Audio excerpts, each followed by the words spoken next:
God damn.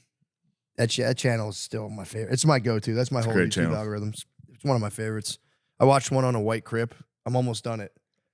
It's 2 hours long. This guy was White CRIP. White CRIP. I mean, that's your. It's kind of my shit, honestly. Yeah. But I'll be honest, this guy it's his full arc because he's like a skater from the desert in like California who was just kind of like, dude, it was like really sad. His parents were together. They fought all the time.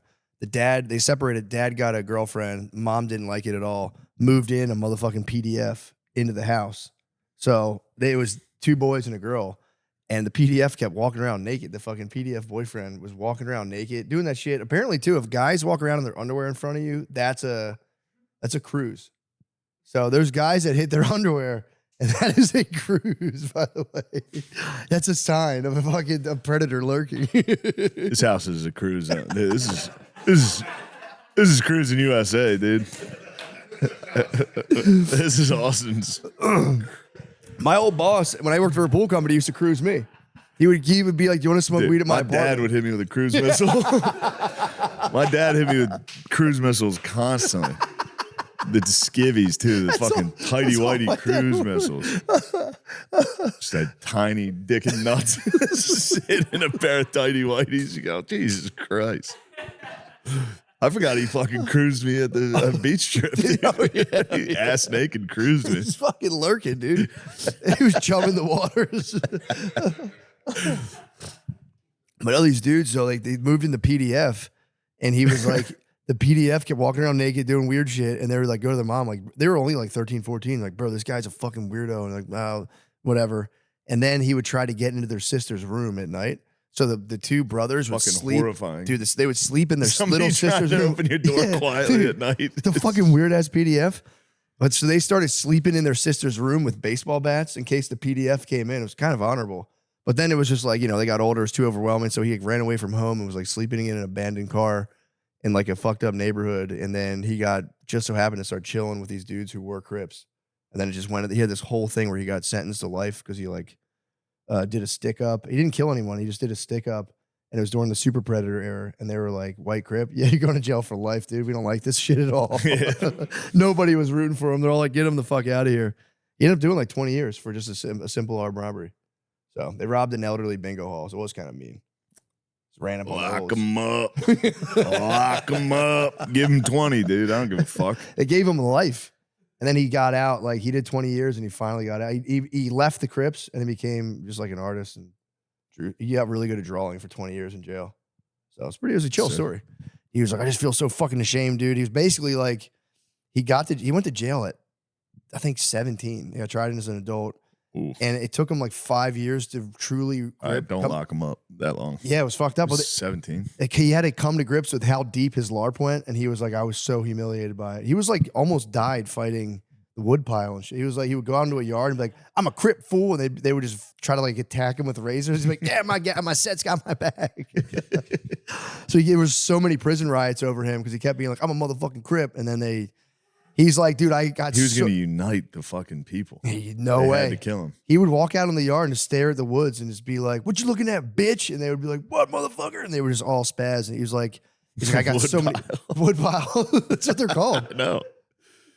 Yeah, he would come out and then he was just. But he's like he was what the fuck was it called? It was he was a certain type of Crip. I forget the name because there's the neighborhood Crips and there's the gangster Crips. There's a whole war between them.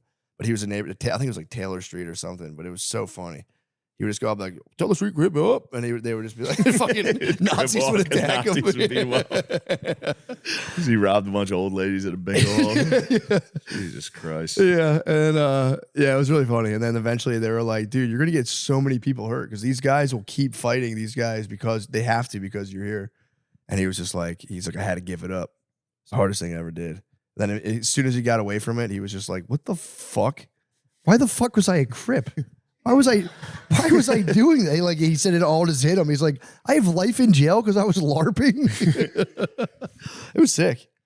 Dude's the man. He literally just got out like a couple years ago. So I support him. Yeah, I do too. I'm happy for the guy. But it's honestly the story of his life is one of the coolest things I've ever listened to. Pretty tight. I mean, that must have been so sick. being like 16 years old and you're just in the CRIP. He was like legitimately living in South Central LA, just chilling. He was a CRIP. I'm like, dude, I would have gotten 10 life sentences. If I had gotten the CRIP, I would have done whatever they told me to do. I'd be like, yo, shoot him. I'd be like, yes, okay. Will you guys give me a high five afterwards? And they gave him a cool nickname, dude. That'd have been crazy. Did they give him a cool nickname? Do you remember it? His nickname was like Young Y from blah blah blah. It was like it was fucking sick, dude. Yeah, that's awesome. Yeah, it was fucking so cool. But yeah, he paid the price, obviously. I wonder how much you can steal off the nanas. I feel like a bingo hall probably. There was rumored to have like 25K in there. So, and they'd just gotten $500 out of a grocery store like 2 weeks before, and people are pretty stoked on that. Crime's kind of, you can't really do much crime anymore, honestly. Crime's kind of done. I mean, you could do it if you want, but you're gonna get in trouble. Yeah, almost like guaranteed. No, you can just steal, right? You can still steal. Petty shoplifting. It's good right now for petty shoplifting. Yeah, you can shoplift your fucking ass off. Yeah, they should probably make that illegal again. Probably. It's probably for the best. So I fucking hate pressing a button to get some fucking toothpaste. That sucks, dude. It takes 10 fucking minutes. I know. But now it's like you can just get your toothpaste off Amazon at that point. It's kind of embarrassing. You press a button, it's like they announce what fucking aisle you're in. Sometimes it's not what you're getting. Yeah, true. Sometimes it's like in the fucking ass cream aisle. Help! You're like, I'm not getting ass cream. I'm getting Neosporin for mosquito bites. Or whatever. I'm getting itch cream, not. We need someone helping in the tampon, condom, ass cream aisle. Yeah. The dildo aisle. There's an aisle just full of gay stuff. Yeah. Big gay guy in the gay aisle. Send a lady back there.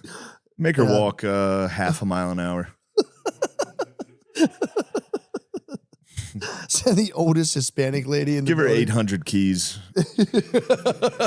Make it impossible.